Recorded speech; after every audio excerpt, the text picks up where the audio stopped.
제롬 파월 미 연준 의장이 금리를 인상할 여지가 꽤 있다며 오는 3월 기준금리 인상을 예고했습니다. 이번 FOMC 회의 결과가 예상보다 훨씬 매파적이었다는 평가가 나오면서 코스피 지수는 3%가량 급락하며 13개월 만에 2,700선 아래로 떨어졌습니다. 삼성전자의 반도체 매출이 전년 대비 29% 급등하면서 100조 원에 육박했습니다. 지난 2019년 인텔의 반도체 매출 1위 자리를 내줬던 삼성전자는 3년 만에 다시 정상의 자리에 올랐습니다. 이재명, 윤석열 두 대선 후보가 ICO, 즉 국내 코인 발행을 허용해야 한다는 정책을 잇따라 발표했습니다. 사실상 금지 원칙을 고수해온 금융당국은 난감해하면서도 종합적으로 살펴보겠다며 한 발 물러섰습니다. 정부가 자동차 산업 직업 훈련을 통해 300명의 전문 인력을 양성하겠다고 나섰지만 겨우 55명만 지원하는 데 그친 것으로 나타났습니다. 교육비가 전액 무료고 매달 별도의 지원금까지 주는데도 외면을 받아 실효성에 대한 논란이 커질 전망입니다. 여러분 안녕하십니까? 투자의 깊이를 더하는 뉴스플러스 시작합니다. 오늘은 좀처럼 하락세가 잦아들지 않고 있는 국내외 증시 소식으로 출발하겠습니다. The Federal Open Market Committee kept its policy interest rate near zero and stated its expectation that an increase in this rate would soon be appropriate.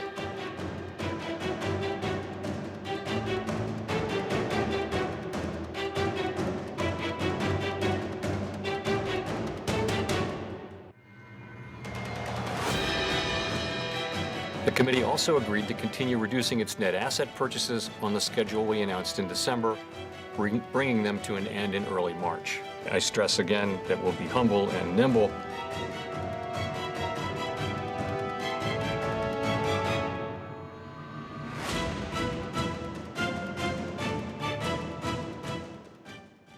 네, 우리 시장 FMC 결과와 LG 에너지 솔루션, 빅 이벤트들이 동시에 영향을 준 하루였습니다. 연준은 3월 금리 인상을 시사한 가운데 시장에서 기대했던 파월 풋은 부재했습니다. 오늘 시장 상황 증권부 문영민 기자와 함께 점검해 보겠습니다. 예, 문 기자, 오늘 우리 코스피 시장 2,700선을 결국 깨고 내려갔습니다. 네, 맞습니다. 오늘 우리 증시는 부진한 흐름을 이어갔는데요. 이 코스피 지수는 전 거래일보다 0.5% 오른 2,722선의 장을 열었지만 이 개장 직후부터 하락폭을 키우더니 장 초반 2,700선이 무너졌고요. 결국 장 마감까지 하락세를 회복하지 못하고 3.5% 내린 2,614선의 장을 끝냈습니다. 5거래일째 하락세인데요. 종가 기준으로는 2020년 11월 30일 이후 가장 낮은 수준입니다. 코스닥도 2020년 11월 중순 이후 1년 2개월 만에 처음으로 850선을 다시 내줬습니다. 코스닥 지수는 전 거래일보다 3.73% 하락한 849.23의 장을 끝내며 코스피와 마찬가지로 5거래일 연속 하락세를 기록하고 있습니다. 예, 코스피 시장 같은 경우는 이번 주에만 종가 기준 7% 넘게 거의 8% 가까운 하락세를 보이는 모습인데 외국인 수급이 본격적으로 빠져나가면서 이 하락폭이 더 깊어졌습니다. 문 기자, 오늘만 하더라도 이 매도세가 거세지 않았습니까? 네, 맞습니다. 코스피에서는 우선 순매도 규모 먼저 살펴보자면 이 기관이 1조 8천억 원을 순매수하면서 이 지수 방어에 나섰지만 외국인과 개인은 각각 1조 6천억 원, 또 개인은 1,727억 원을 순매도하면서 하락폭을 키웠습니다. 코스닥 역시 외국인 투자자가 좀 매도세가 컸는데요. 규모는 3,600억 원대로 집계됐습니다. 결국 오늘 양지수 모두 외국인 투자자의 순매도세로 하락하는 모습이었습니다. 특히 코스피 시장에서 외국인은 6거래일 연속 매도세를 유지하고 있는데요. 지난 20일부터 6거래일 동안 외국인이 순매도한 금액은 모두 3조 2천억 원이 넘습니다.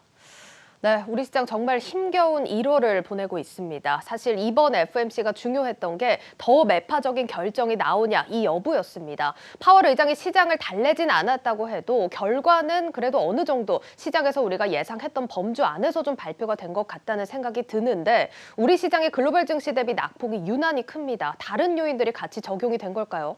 오늘 우리 증시가 유난히 흔들렸던 이유는 코로나19 확진자가 1만 명대를 넘어서는 등 확산세가 커지고 있는 것도 한몫을 했고요. 네. 뿐만 아니라 지정학적 리스크가 좀 큰 요인이 됐습니다. 오늘 오전 8시쯤 북한이 동해상으로 단거리 탄도미사일 2발을 발사했는데요. 2주 새 6번을 발사했습니다. 이러한 국내 지정학적 리스크에 더해서 이 우크라이나를 둘러싼 서방 국가들과 러시아의 긴장감도 증시 하락에 한몫을 했습니다. 오늘 러시아, 우크라이나, 프랑스, 독일은 4자 회담을 개최했지만 휴전에 최종 서명하지 않는 등 이 전쟁 불안감이 커지고 있는 상황입니다. 그럼에도 증권업계가 바라본 증시 하락의 가장 큰 이유는 앞서 살펴본 대로 미국발 긴축 리스크입니다. 우선 미국 연방준비제도는 오는 3월 테이퍼링을 종료하는 등 지금까지의 양적 완화 기조를 끝낼 예정인데요. 여기에 더해서 테이퍼링이 종료된 뒤에 같은 달 기준금리도 인상할 것으로 보입니다. 미국 현지 시간 26일 열린 연방공개시장위원회 회의 이후 제롬 파월 연준 의장은 오는 3월 기준금리 인상에 대한 강력한 의지를 내비쳤는데요. 이에 따라 지금까지 풍부했던 유동성이 줄어들 것으로 예상이 되자 이 투자자들이 증시 이탈을 지속하고 결과적으로 증시 또한 빠지는 모습을 보이는 겁니다. 이 FOMC 회의 결과가 우리 증시에 미치는 영향과 전망에 대해서 정의영 기자의 리포트로 확인하겠습니다. 제롬 파월 미국 연방준비제도 의장이 오는 3월 기준금리 인상을 시사했습니다. 지난밤 열린 1월 FOMC에서 파월 의장은 노동시장을 위협하지 않고도 금리를 인상할 수 있는 여지가 꽤 많다며 조건이 무르익는다고 가정한다면 3월에 금리를 올릴 수 있다고 말했습니다. 이에 증시 전문가들은 1월 인상에 대한 우려가 완화되며 증시의 추세적 하락은 제한적일 것이라고 내다봤습니다. 이미 최근의 급락세는 금리 인상에 대한 우려를 시장의 상당 부분 반영한 결과였다는 설명입니다. 실제 코스피 기준 12개월 PER과 PBR은 각각 9.7배와 0.97배로 장기 평균을 하회하고 있는 수준입니다. 낙폭은 분명히 과대하다라고 생각합니다. 많이 조정을 받았고 지수만 놓고 보면 과매도 상태에 들어가 있다라는 생각을 좀 하고 있어요. 지난해 고점 대비 생각해 보면 우리나라 시장은 20% 넘게 이미 조정을 받았기 때문에 추가적으로 낙폭을 크게 보고 있지는 않습니다. 다만 FOMC 회의 이후 파월 의장이 가진 기자회견에서 최근 증시 급락에 따른 불안감을 안도시켜줄 만한 언급이 없었다는 점은 부담 요소가 될 것이란 전망도 나옵니다. 변준호 한국증권연구원은 이번 FOMC에서 1월 깜짝 금리 인상과 같은 파격적인 결과가 나오지 않았다는 점은 안도할 요인이라면서도 하지만 시장을 달래려는 의지도 표출되지 않아 불확실성이 해소됐다고 보기에도 애매하다고 분석했습니다. FOMC뿐 아니라 향후 국내 증시는 줄지어 예정된 지난해 4분기 기업 실적 발표와 국제유가 향방이 주요 변수가 될 것이란 분석입니다. 국내 212개 상장사의 4분기 영업이익 전망치는 49조 6,690억 원으로 한 달 전 추정치 대비 6%가량 하향 조정된 만큼 실제 발표되는 기업들의 실적이 컨센서스를 하회할 수 있다는 점이 우려스러운 대목입니다. 또 우크라이나 사태로 인해 최근 국제유가가 배럴당 90달러에 육박할 만큼 치솟고 있는 점도 부담 요소로 꼽힙니다. 유가는 한국 기업들 입장에서 봤을 때는 비용이고요. 지금 당장 수출이나 성장률이 더 높아지진 않는데 유가가 90을 때 좀 육박하고 있는 상황이니까 기업들 이익 마진이 좀 줄어들 수 있는 가능성 이런 것들이 좀 남아 있는 것 같습니다. 실적에 반영되는 건 아마 2분기, 3분기부터일 것 같고요. 시장은 좀 더 일찍 반영할 가능성이 좀 높지 않나 싶습니다. 결국 증시 추가 하락은 제한적이지만 여러 불확실한 변수들로 뚜렷한 반등을 기대하기도 힘든 만큼 낙폭 과대주 가운데 이익 기대가 충족될 만한 업종과 기업을 위주로 보수적인 접근이 유효하다는 조언입니다. 한국경제TV 정희영입니다. 네, 증시 추가 하락은 제한적이겠지만 아직 정책적 불확실성이 해소된 건 아닌 만큼 조심스럽게 시장에 접근을 해야 할 것 같습니다. 자, 그리고 오늘 LG 에너지솔루션 상장도 우리 시장 영향이 컸습니다. 수급이 정말 무섭게 쏠리는 가운데서 오늘 코스피 외국인 매도세 물량 절반 넘게가 LG 에너지솔루션에서 나오지 않았습니까? 네, 맞습니다. 오늘 주식시장 개장 10분 만에 LG 에너지솔루션의 거래 대금은 2조 원에 달했는데요. 이 코스피 전체 거래 대금이 2조 6천억 원대인 것을 감안하면 LG 에너지솔루션에만 코스피 거래 대금의 80% 이상이 몰린 겁니다.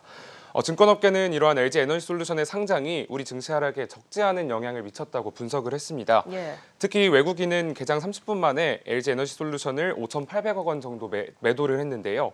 이에 LG 에너지솔루션 주가뿐만 아니라 코스피 시장 전체 수급 변동성을 부추기는 등 하락세에 사실상 큰 영향을 미쳤다는 평가입니다. 그렇습니다. 어쨌든 LG 에너지솔루션 외국인이 파는 물량을 지금 기관들이 받아가는 이런 형국이긴 했는데 물론 공모가 대비 상승세는 유지했다고 하지만 주가는 결국 급락 마감을 했죠.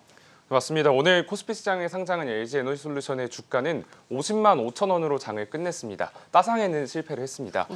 공모가가 30만 원이었지 않습니까? 시초가는 공모가보다 2배에 약간 못 미치는 59만 7천 원에 형성이 됐는데요. 하지만 개장 직후 하락폭을 좀 키우더니 시초가보다 24%가량 내린 45만 원에 거래되는 등 약세를 좀 보였습니다. 예. 하지만 장 마감까지 낙폭을 조금 회복하면서 이 시초가 대비 9만 2천 원, 또 15.41% 하락한 50만 5천 원에 거래를 마친 겁니다. LG 에너지솔루션 상장이 결국 우리 주식시장 전체에 좀 수급 변동성을 키웠다는 평가가 있습니다. 지금 LG 에너지 솔루션은 또 오늘 상장하자마자 시가총액 2위에 등극을 했는데 이 상황은 어떻습니까? 상장 첫날부터 코스피 시가총액 2위에 등극을 했는데요. 오늘 종가 기준으로 봤을 때 LG 에너지솔루션의 시가총액은 118조 원으로 집계가 됐습니다. 기존 2위였던 SK하이닉스의 시총 82조 6천억 원을 단숨에 뛰어넘은 겁니다. 예. LG그룹 시총도 종전에 120조 원대에서 이 LG 에너지솔루션 상장에 따라서 2배에 가까운 230조 원 안팎 수준으로 늘었는데요. 이에 따라 시총그룹 순위 2위 자리를 지켜왔던 SK그룹을 제쳤습니다. 일단 LG 에너지 솔루션은 오늘 주가가 좀 크게 하락하면서 마감을 했기 때문에 청약을 하신 분들도 그렇고 오늘 신규로 진입하신 분들도 그렇고 앞으로의 이 대응 전략에 대해서 궁금해하십니다. 증권가에서는 향후 주가에 대해서 어떻게 전망하고 있습니까? 다소 낙관적인 시선과 비관적인 시선이 공존하고 있습니다. 메리츠증권은 목표 주가로 증권사 중에 가장 높은 61만 원을 제시했는데요. 아직 20% 안팎의 상승 여력이 남았다는 평가입니다. 이어서 한국투자증권은 60만 원, 또 유진투자증권은 53만 원 등 오늘 종가보다 높은 금액을 제시했습니다. 반면 삼성증권과 NH투자증권, SK증권은 43만 원에서 44만 원을 제시했고요. 또 유한타증권은 39만 원으로 평가하면서 최대 20% 하락할 수도 있다고 경고를 한 겁니다. 그럼에도 증권업계는 LG 에너지솔루션의 실적 호조와 또 신기술 투자, 또 신사업 투자 등 주가를 이끌 요인은 좀 풍부하다라고 평가를 하고 있습니다. 예. 특히 LG 에너지솔루션이 주요 지수에 편입될 예정인데요. 이에 따라 패시브 자금이 주가 상승을 단기간에 견인할 수 있다고 평가까지 했습니다. 다음 달 9일부터 이 각종 2차전지 테마 지수와 MSCI 지수에 편입이 될 예정이고요. 그리고 오는 3월에는 코스피 200 지수 등 이 국내외 주요 지수에 편입이 됩니다. 증권업계는 이에 따라 LG 에너지솔루션 패시브 자금으로 약 1조 2,600억 원이 유입될 것이라고 전망하면서 이 기간에 추가적인 주가 상승 사이클이 나올 수 있다고 분석했습니다. 네, 지금 살펴봤지만 목표 주가 차이가 큽니다. 평균값이 49만 원이라는 점 유념을 하시고 투자를 하셔야겠습니다. 자, 그럼 마지막으로 최근 변동성 장세 너무나 길게 이어지고 있습니다. 투자자들 어떻게 대처해야 좋을까요? 네, 우선 앞서 설명한 대로 이 국내와 국외에 있는 주요 증시 변수들을 살펴볼 필요가 있습니다. 네. 국내 변수로는 계속 설명을 드렸지만 북한 미사일 발사 등 이 지정학적 문제가 계속 커지고 있고요. LG 에너지솔루션 상장으로 인한 수급 변동성도 당분간은 확대될 것으로 보입니다. 해외 변수로는 3월부터 본격적으로 이뤄질 미국발 긴축 리스크와 또 러시아, 우크라이나 등 이 전쟁 분위기가 고조되고 있는 점을 확인할 필요가 있겠습니다. 예. 증권업계는 이러한 국내의 변수들로 인해서 당분간은 하락 또는 횡보 장세가 이어질 것이라고 전망을 했지만 이 개별 종목 장세가 또 펼쳐질 수 있다고 조언을 했습니다. 따라서 곧이어 발표되는 이 실적들을 좀 참고를 해서 펀더멘탈이 풍부하고 또 어닝 서프라이즈를 기록하는 등 이 실적이 좋은 기업들 위주로 좀 살펴보시면 좋을 것 같습니다. 네, 어려운 시장입니다. 지금 증권가에서는 LG 에너지 솔루션 주요 지수 조기 편입에 따른 패시브 자금 유입에 대해서 또 기대감을 가지고 있는 모습이긴 한데 글로벌 증시 상황은 또 경계심이 가득합니다. 다각도의 분석 참고하셔야겠습니다. 증권부 문영민 기자와 함께했습니다. 감사합니다. 잘 들었습니다.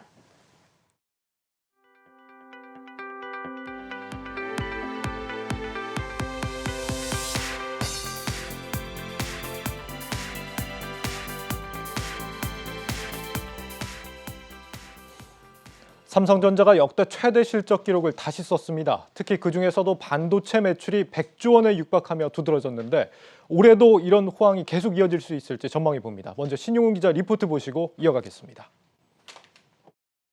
역대급 실적의 1등 공신은 단연 반도체입니다. 지난해 삼성전자의 연간 반도체 매출액은 94조 1,600억 원으로 전년 대비 29%가 늘었습니다. 같은 기간 전체 매출액이 18% 증가한 것과 비교하면 괄목할 만한 수준입니다.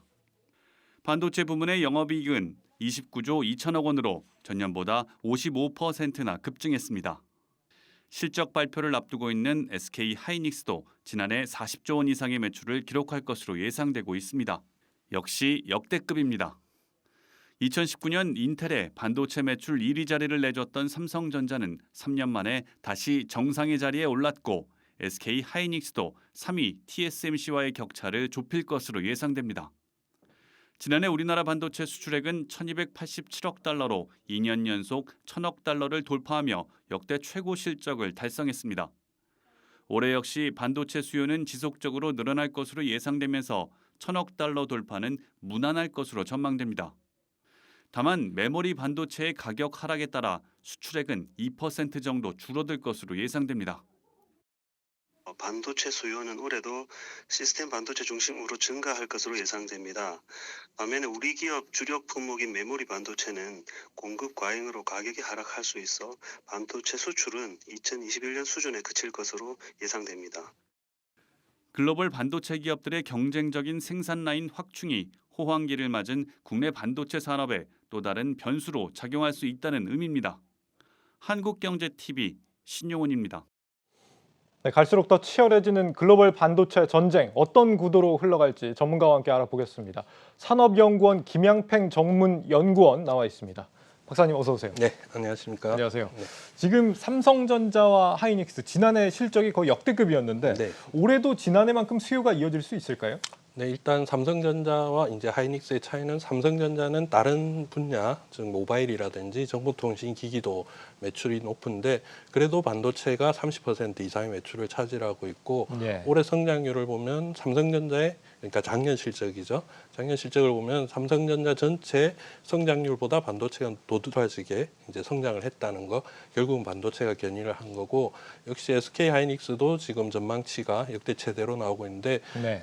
SK 하이닉스는 반도체만 전문적으로 생산하기 때문에 당연히 이제 반도체 실적이 그만큼 이끌어왔다 보시면 될 것이고요. 예. 지금 올해 실적은 어떻게 될 것인가 문제인데 올해 반도체 수요는 작년에 이제 큰 폭으로 세계 반도체 시장이 25% 증가를 했습니다. 그래서 올해는 다시 이게 하락하지 않느냐라는 우려도 있긴 한데 다른 글로벌 시장 조사 기관에서 보더라도 평균 10% 수준의 세계 시장은 성장할 것이다라고 예측을 하고 있고 실제적으로 수요도 지금 서브용 수요라든지 개인용 수요가 늘어나고 있기 때문에 이런 호실적은 올해도 이어지지 않을까 그렇게 전망됩니다. 지금 수요가 늘어나는 건 좀 분명해 보이는데 네. 그럼 그만큼 이제 반도체 기업들의 공급 경쟁도 좀 치열해질 걸로 보이고 말이죠.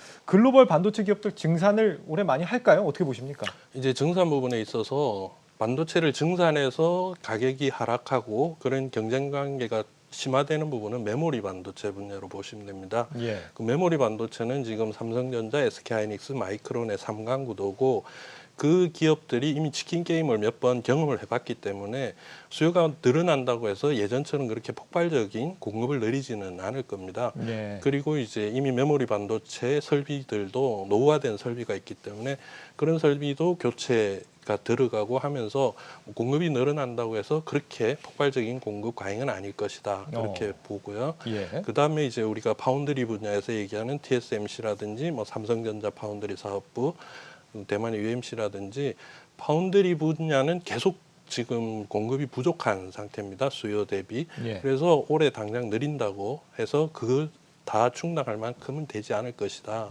그러니까 메모리 분야든 비메모리 분야든 공급이 수요를 초과할 만큼 그렇게 과잉 현상까지는 가지 않을 것이다라고 예. 보고 있습니다. 증산 계획들을 밝히고는 있지만 여전히 이제 폭발하는 수요에는 못 미칠 것이다 이런 설명이시고 네, 그렇습니다. 단기적으로 이제 뭐 치킨 게임으로 간다거나 아니면은 뭐 반대로 실적 개선을 기대할 만한 포인트는 아니다 이런 말씀이신 것 네, 같습니다. 그렇습니다.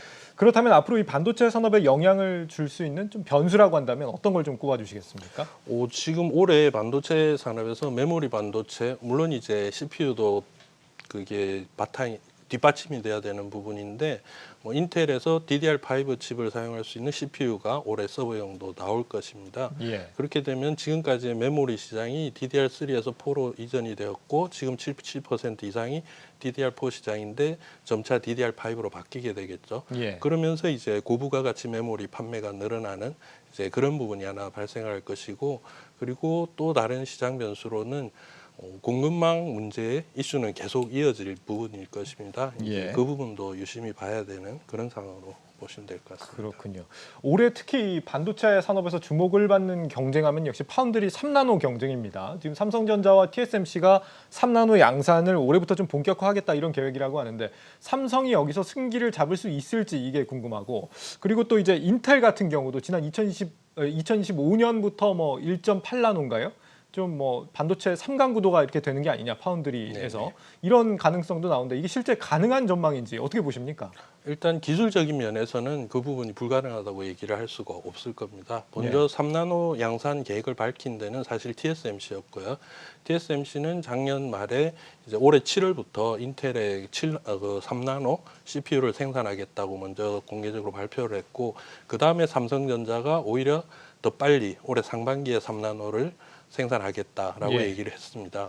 인텔은 아시다시피 작년에 이제 파운드리 사업부에 다시 진출을 하면서 지금까지 10나노 CPU도 제대로 생산이 안 되고 있는 상태인데 7나노, 5나노를 건너뛰고 2나노, 지금 말씀하신 1.8나노까지 자기들이 2050년에 갑자기 만들겠다라는 얘기를 한 거지 않습니까? 예. 그 부분에 있어서 이제 5나노 이하의 그 반도체 미세화 공정은 사실상 물리적인 영역이라기보다는 논리적인 영역에 가깝다고 합니다. 그러니까 3나노에 대해서 객관적으로 비교할 수 있을지 없을지는 지금 현재 판단하기가 사실 어려운 부분인데 예. 3나노 양산을 먼저 삼성이 올해 시작하는 것은 분명한 얘기고 삼성이 상반기고 TSMC가 하반기인 것 같더라고요. 그렇죠. 7월 달이니까. 예, 그랬을 때 또 하나의 차이는 삼성전자는 GAA 방식으로 공정을 채택을 했고 TSMC는 3나노까지는 여전히 핀팻 공정으로 가기로 지금 이미 발표를 했습니다. 예. 그 상황에서 GAA가 물론 이제 성능이라든지 그런 면에서는 우수하다고 하지만 그만큼 공정이 복잡하고 어렵기 때문에 수율에 대한 걱정이 여전히 남아 있는 상태고 그 부분을 삼성이 해결을 하고 GAA 방식으로 먼저 제품을 출시를 해서 성공을 한다면은 기술적인 측면에서는 판도가 바뀔 수 있는 그런 상황인데 실제적으로 물리적으로는 시장 점유율 면에서 TSMC와 삼성전자 그리고 새롭게 시장에 참여하는 인텔 상당한 차이들이 사실 있습니다. 예. 네, 인텔 같은 TSMC가 작년에 세계 파운드리 시장의 점유율이 54% 그리고 삼성전자 18%, 인텔은 지금 이제 시작이기 때문에 그러한 물리적인 차이는 사실 단기적으로 해소되기보다는 장기적으로 지금 말씀드린 첨단 기술을 누가 먼저 선점을 하고 다른 제품들을 그 제품으로 대체를 해서 시장을 확대를 하느냐 거기에 따라서 승패가 갈리지 않을까 생각됩니다.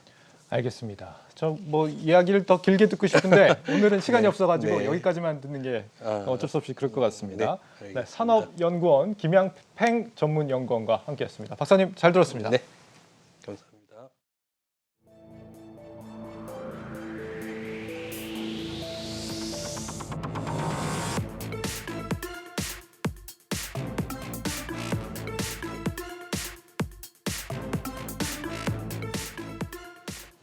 연내 IPO에 도전하겠다는 인터넷 전문은행 K뱅크. 하지만 먼저 상장한 카카오뱅크의 주가 흐름이 좋지 못한 상황에서 기대보다는 우려가 더 커 보입니다. 성공적인 상장을 위해 K뱅크가 넘어야 할 4가지 허들, 김보미 기자가 정리해봤습니다. K뱅크가 오는 2월 IPO 주관사를 선정하고 이르면 연내 상장을 완료할 계획입니다. 인터넷 전문은행 중에서는 지난해 8월 상장한 카카오뱅크에 이어 두 번째 IPO 도전입니다.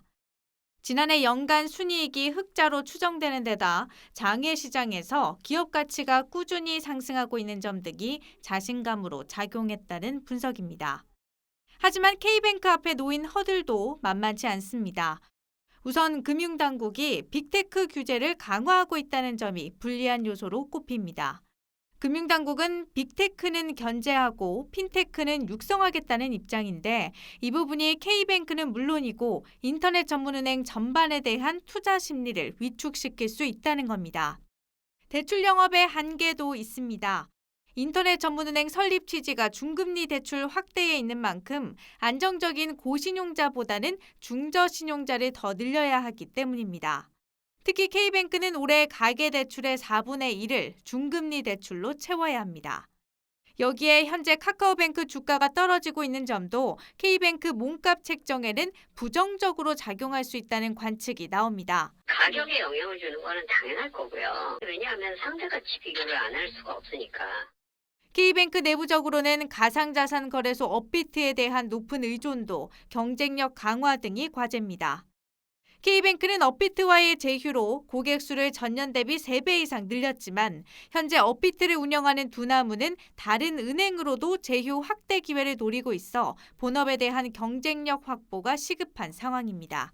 한국경제TV 김보미입니다. 네, 인터넷 전문은행의 경쟁력은 이것에 달렸다. 정치경제부 문성필 기자가 이 소식을 들고 왔습니다.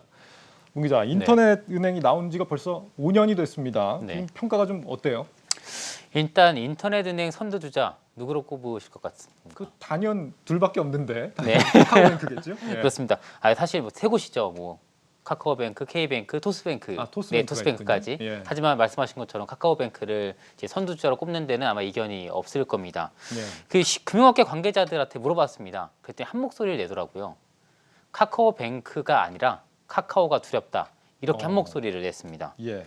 그러니까 이 말인즉슨 인터넷 뱅크라는 서비스 형태가 아니라 그 뒤에 있는 대주주인 카카오가 버티고 있기 때문에 두렵다 이런 이야기거든요. 일단 방대한 이용자 데이터가 큰 무기라고 볼 수 있겠죠. 네. 잘 아시다시피 이제 카카오톡 같은 경우는 월간 순 이용자가 4,500만 명에 달합니다. 그러니까 이른바 국민 메신저로 불릴 정도인데요. 예. 시중은행 가운데 고객 수가 가장 많은 KB국민은행이 이용자가 3,200만 명 정도거든요. 그러니까 그 차이가 굉장히 많이 나는 셈입니다. 그러면 나머지 500만 명은 이제 인터넷을 핸드폰을 쓸 수 없는 네, 연령층 그렇죠. 정도만 빼고 다 쓴다 이렇게 볼 수 있겠네요. 그렇습니다. 인터넷 전문은행의 경쟁력은 그러니까 데이터에 있고 그래서 이제 카카오뱅크보다는 카카오라서 무서운 거다 이런 얘기인데 네. 단순히 이제 카카오가 이용자가 많기 때문만은 아니죠. 맞습니다. 이용자 수도 이용자 수인데 이 사업 확장성도 굉장히 큰 무기라고 볼 수 있겠습니다. 네. 카카오는 뭐 아시다시피 메신저, 게임, 뭐 주식 다양한 서비스를 제공하고 있잖아요. 하지만 이제 금융회사들 같은 경우는 금산분리와 같은 규제로 인해서 사업 확장성에 좀 어려움을 겪고 있거든요.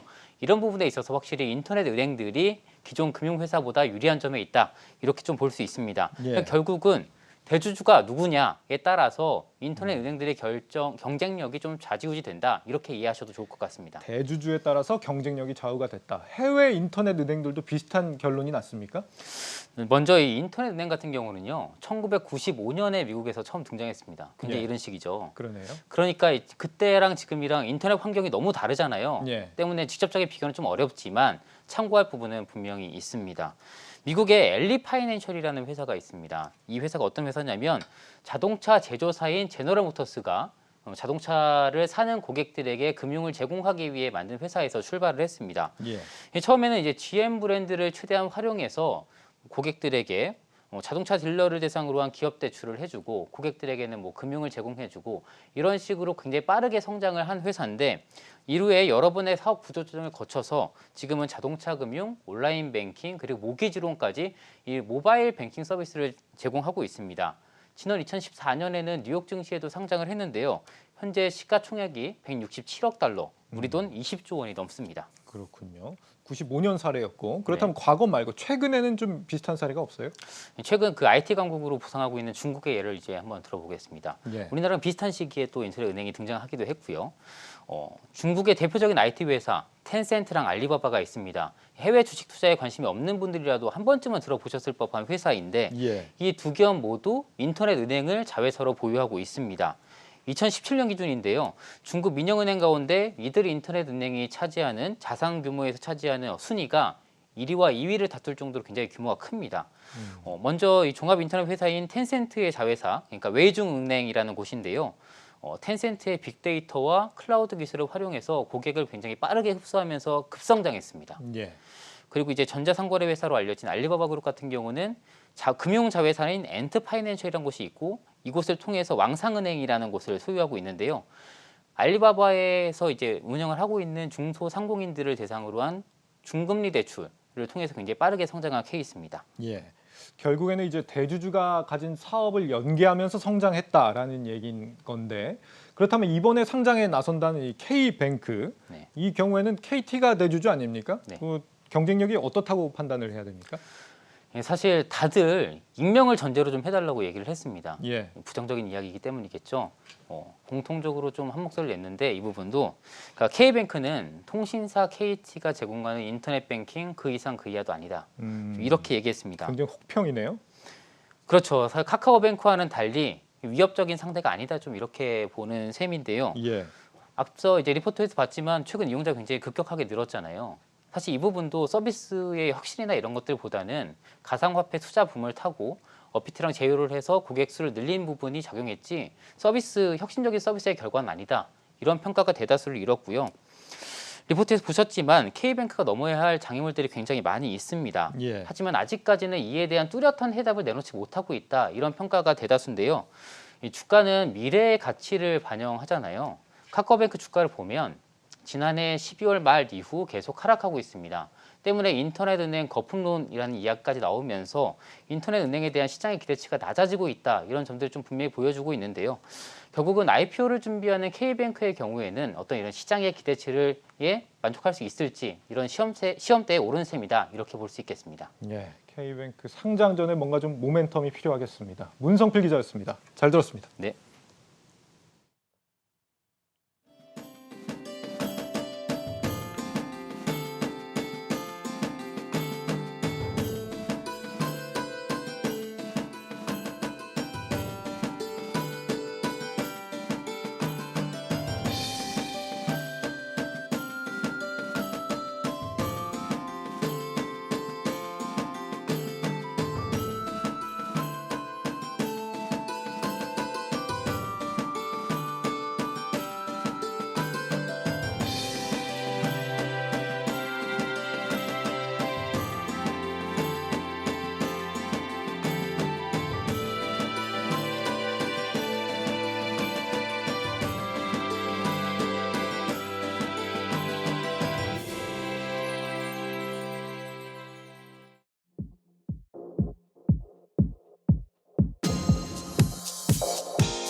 정부가 주식시장의 IPO처럼 코인 시장에서도 ICO를 허용하는 방안을 다시 검토하고 나섰습니다. 5년 전 투기가 우려된다며 금지했었지만 이재명, 윤석열 두 유력 대선 후보가 관련 공약을 발표하자 기류가 바뀐 겁니다. 정호진 기자입니다. 투자자를 보호하고 또 시장 교란을 방지하기 위한 충분한 안전장치를 마련한 뒤에 가상화폐 공개 허용을 하도록 하겠습니다. 이니셜 코인 오퍼링, 이 코인 발행을 허용하겠습니다. 우선 안전장치가 마련된 거래소 발행부터 시작하겠습니다. 양당 대선 후보가 이번 정권에선 금지됐던 ICO가 가능하도록 길을 터주겠다고 약속했습니다. ICO란 새로운 코인을 만들기 위해 초기 개발 자금을 모집해 대가로 발행한 코인을 나눠주는 것으로 주식시장의 IPO와 유사한 개념입니다. 정부는 2017년 ICO를 앞세운 사기와 투기 수요가 증가할 것으로 우려된다며 ICO를 금지시킨 뒤 지금까지도 그 원칙을 고수했습니다. 하지만 양당 대선 후보가 관련 공약을 내놓자 당국 입장에도 변화가 감지됩니다. ICO는 원칙적 금지라던 금융위원회는 대선 공약 관련 내용은 언급하기 어렵다며 한 발 물러섰고 정은보 금융감독원장은 종합적으로 살펴보겠다고까지 했습니다. 국내 ICO 허용을 검토하겠다는 취지의 발언으로 풀이됩니다. 국내와 달리 이미 해외에선 ICO가 활발하게 이뤄지고 있습니다. 미국 700건, 싱가포르, 영국 등에선 500건 이상의 ICO가 이뤄지는 등 전 세계적으로 30조 원가량이 ICO에 몰렸습니다. 전문가들은 ICO 제도화가 국내 가상자산 시장 발전과 투자자 보호에 긍정적인 효과를 낼 것으로 기대합니다. 해외로 나가지 않고 국내에서 그 기술 개발을 하고 코인을 발행할 수 있고 또 정부도 어느 기준 이하의 그 프로젝트 팀들은 코인 발행을 못하도록 하는 조금 더 안정적인 형태로 이 코인 시장을 조절할 수 있기 때문에 다만 업권법도 없는 가운데 ICO가 허용된다면 부작용이 발생할 수 있다는 우려도 나옵니다. IPO 엄청 규제 강력해요. 보는 것도 많고 ICO는 정말 백 썰어놓고 그냥 돈 주는 거잖아요. 기본적으로는 말이 안 돼요. ICO 제도화에 대한 기대감이 커지는 가운데 선심성 공약으로 전락하지 않기 위해선 신중한 접근이 필요하다는 목소리가 나오는 이유입니다.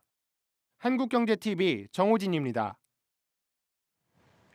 기존 차산업 종사자를 미래차 인재로 재교육하는 정부 프로그램이 좀처럼 흥행하지 못하고 있는 것으로 드러났습니다.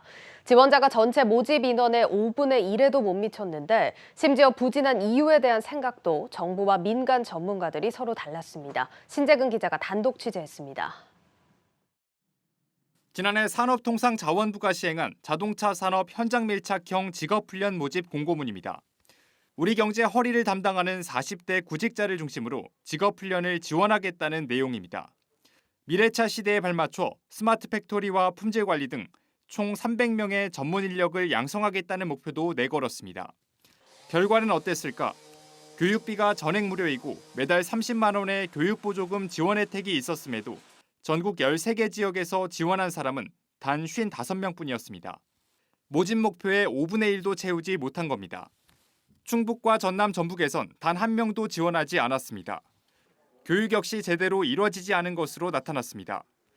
품질관리 전문 인력 양성 교육의 경우 총 240시간 교육 중 온라인과 오프라인 교육 각각 한 번씩만 이루어졌습니다. 오프라인 교육 한 번 했고요. 온라인 교육 한 번 했어요. 많지는 않았어요. 작년에 사업비가 좀 늦게 배정된 것도 있고 해서.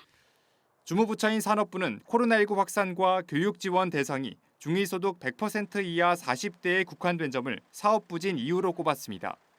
그러면서 올해는 기업이 원하는 인력을 양성할 수 있도록 교육 프로그램을 개선하겠다고 밝혔습니다. 전문가들은 직업교육 참여를 늘리기 위해선 실제 취업으로 연계될 수 있는지 여부가 중요하다고 조언합니다. 교육을 3개월 시키고 취업 쳐도 사전에 미리 예정해가지고 운영을 해야 돼. 인원을 양성을 해서 그 회사에 데려갈 수 있는 인원이 있냐, 그 회사하고 약정을 하는 거야. 미래차 전환으로 자동차 업종 근로자가 매년 10,000명 가까이 줄어들고 있는 상황. 직업교육이 단순 수업에만 그치는 것이 아닌 재취업까지 보장할 수 있도록 실효성 있는 교육 프로그램이 마련돼야 한다는 목소리가 커지고 있습니다. 한국경제TV 신재근입니다. 넷마블이 신작 게임 20여 종을 발표했습니다. 특히 이번 신작에는 P2E, 이른바 돈 버는 게임이 포함돼서 눈길을 끌었는데 블록체인, 메타버스 등과의 연계를 강화해 나간다는 계획입니다. 양현주 기자가 보도합니다. 넷마블이 공개한 블록체인 기반 P2E 게임 모두의 마블입니다. GTX가 들어서는 땅의 투자 가치를 판단해 부동산을 구매합니다. NFT를 통해 거래하는 형태로 건물 가격이 오를 때 되팔아 수익을 낼 수 있습니다.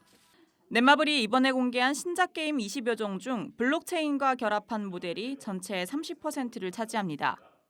넷마블은 블록체인 게임 생태계에 적합한 코인 발행과 상장도 추진한다는 계획입니다.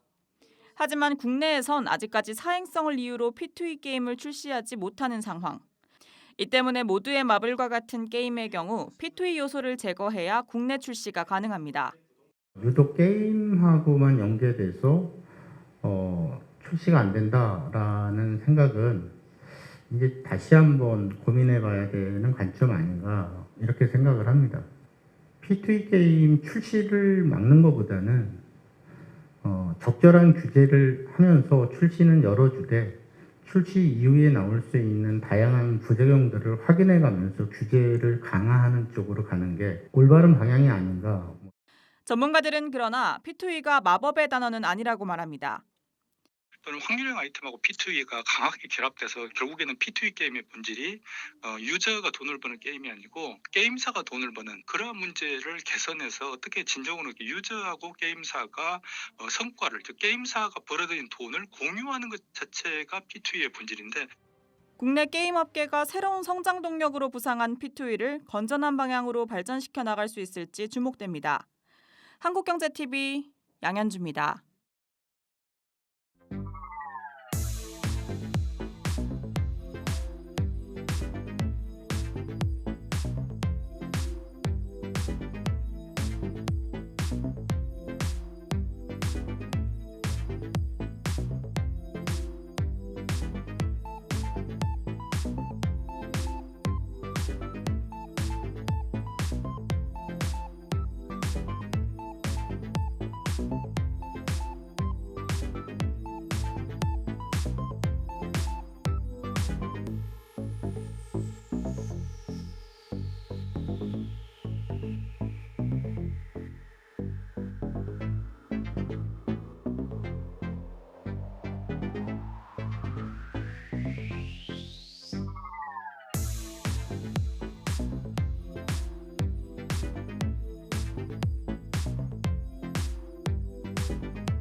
글로벌 빅샤틀의 영향력 있는 발언을 모아보는 글로벌 빅마우스 시작합니다. 첫 번째 발언부터 짚어보겠습니다. 미국 증시에 겨울이 왔다. 반등에 성공한 지 하루 만에 하락하더니 지난 밤 사이엔 혼조 마감한 뉴욕 증시에 정말 꼭 맞는 말인데요. 누가 한 말일까요? 미국 드라마 왕좌의 게임 명대사인 겨울이 왔다를 인용한 사람은 바로 모간 스탠리 최고 투자 책임자 마이크 윌슨입니다.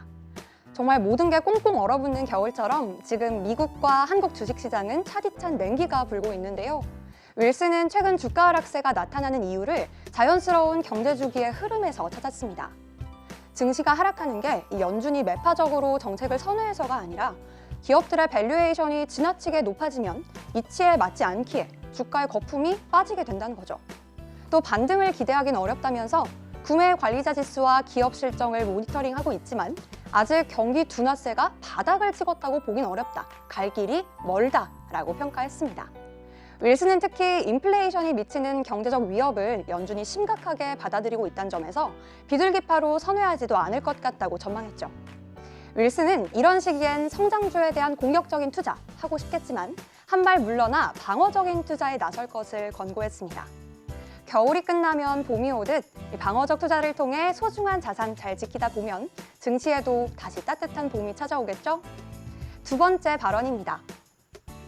러시아, 우크라이나가 충돌하면 에너지 비용은 뛰고 인플레이션이 지속될 것. 이런 경고를 한 주인공은 바로 IMF의 수석 부총재 기타 고피나스입니다. 러시아의 우크라이나 충돌이 현실화하고 러시아에 대한 서방의 경제 제재가 이어지면 에너지 가격이 뛰고 또 이미 높아진 인플레이션 압력이 더 높은 수준으로 치솟을 수 있다는 건데요. 또 지금은 다름 아닌 에너지 수요가 많은 겨울철이라며 유럽의 천연가스 보유분이 매우 낮은 상황에서 충돌이 현실화되면 가격 상승폭은 더욱 커질 거라고 짚었습니다. 실제로 유럽은 가스와 원유 약 3분의 1을 러시아에서 수입하고 있는 만큼 유럽 정상들은 러시아가 우크라이나를 침공할 경우 발생할 이 에너지 공급 문제를 고려하며 러시아에 가할 제재 수위를 놓고 신중한 입장 보이고 있는데요. 고피나스 부총재는 침공 시나리오가 현실화되면 인플레 고착화는 물론 임금 상승과 러시아의 금융시장에도 영향을 끼치며 악순환이 이어질 거라고 분석했습니다. 이처럼 두 나라 사이 군사적 긴장이 팽팽해지면서 유가의 상방 압력이 가해지자 간밤 국제 유가에도 급등을 영향을 줬는데요. 북해 브렌트유 3월 인도분 선물은 전장 대비 2%, 서부 텍사스 원유 3월물도 2% 뛰며 거래를 마쳤습니다. 상황이 이렇다 보니까 일각에서는 푸틴이 원유 공급 문제를 겪을 유럽을 지렛대 삼아 미국과 협상 카드로 쓰기 위해 일부러 한겨울에 침공 문제를 갖고 온 거 아니냐 이런 분석도 나옵니다. 추운 겨울 더 추워지지 않도록 고피나스 부총재가 강조한 평화적 해법이 이뤄지길 기대해 봅니다. 마지막 발언 살펴보겠습니다. 맥도날드가 도지코인을 결제 수단으로 받아들인다면 난 TV를 보면서 해피밀을 먹겠다. 이 발언의 주인공은 누굴까요? 눈치채셨겠지만 바로 자칭 도지파더 일론 머스크입니다. 머스크는 글로벌 패스트푸드 체인 맥도날드에 가상화폐 도지코인을 결제 수단으로 허용해달라고 요청했는데요. 왜 갑자기 이런 트윗을 올렸나 봤더니 최근 맥도날드가 자사 트위터 계정에 감자튀김 사진과 함께 먹고 싶다면 답장해달라라고 글을 올리자 이 도지코인 개발자가 감자튀김 먹고 싶다라고 답을 했고 이를 본 머스크가 해당 트윗을 올린 겁니다. 경제매체 마켓인사이더는 머스크의 트윗 직후 도지코인 가격이 한때 8% 급등했다고 전했습니다. 도지코인은 이후 상승폭을 줄여가긴 했지만 이 가상화폐 시장이 얼어붙고 있는 상황에서 도지파더 머스크의 화력 다시금 느낄 수 있었습니다. 맥도날드의 반응은 어땠을까요? 테슬라가 우리 그리마스 코인을 결제 수단으로 생각해 본다면 우리도 고려해 보겠다. 이렇게 유쾌한 밈으로 맞받아쳤는데요. 그리마스는 영미권 맥도날드의 광고에 등장하는 상징적인 아이콘으로 실제하는 코인은 아닙니다. 사실 이 머스크의 도지코인 띄우기 하루 이틀 일이 아니죠. 도지코인에 남다른 애정을 보이는 머스크는 최근에도 자신이 이끄는 테슬라의 온라인숍 일부 상품에 대해 이 도지코인으로 결제하는 걸 허용하겠다고 전했습니다. 오늘은 이렇게 증시에 겨울이 왔다고 우려한 IMF 부총재, 그리고 모간 스탠리 최고 투자 책임자, 그리고 반짝 도지코인의 가격을 올린 테슬라의 CEO 발언 짚어봤습니다. 지금까지 글로벌 빅마우스 이현정이었습니다.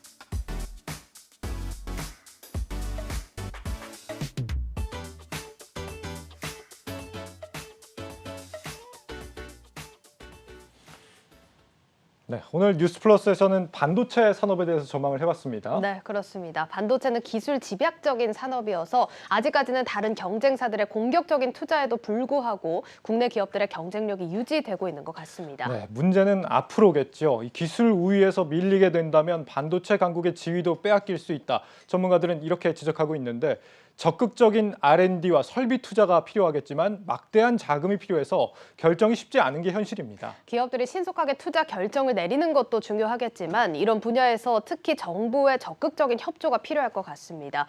세계 시장에서 우리 반도체 산업이 롱런하기 위해서 전후방 산업이 연계되는 이 반도체 산업 생태계 구축을 정부가 적극 지원하면 좋을 것 같습니다. 네, 오늘 장이 많이 하락해서 투자자분들 의기소침하신 분들 많으실 것 같습니다. 하지만 영원한 겨울은 없다. 항상 희망 잃지 마시고 뉴스플러스 많이 시청해 주시길 바라겠습니다. 뉴스플러스를 마치겠습니다. 네, 여러분 고맙습니다.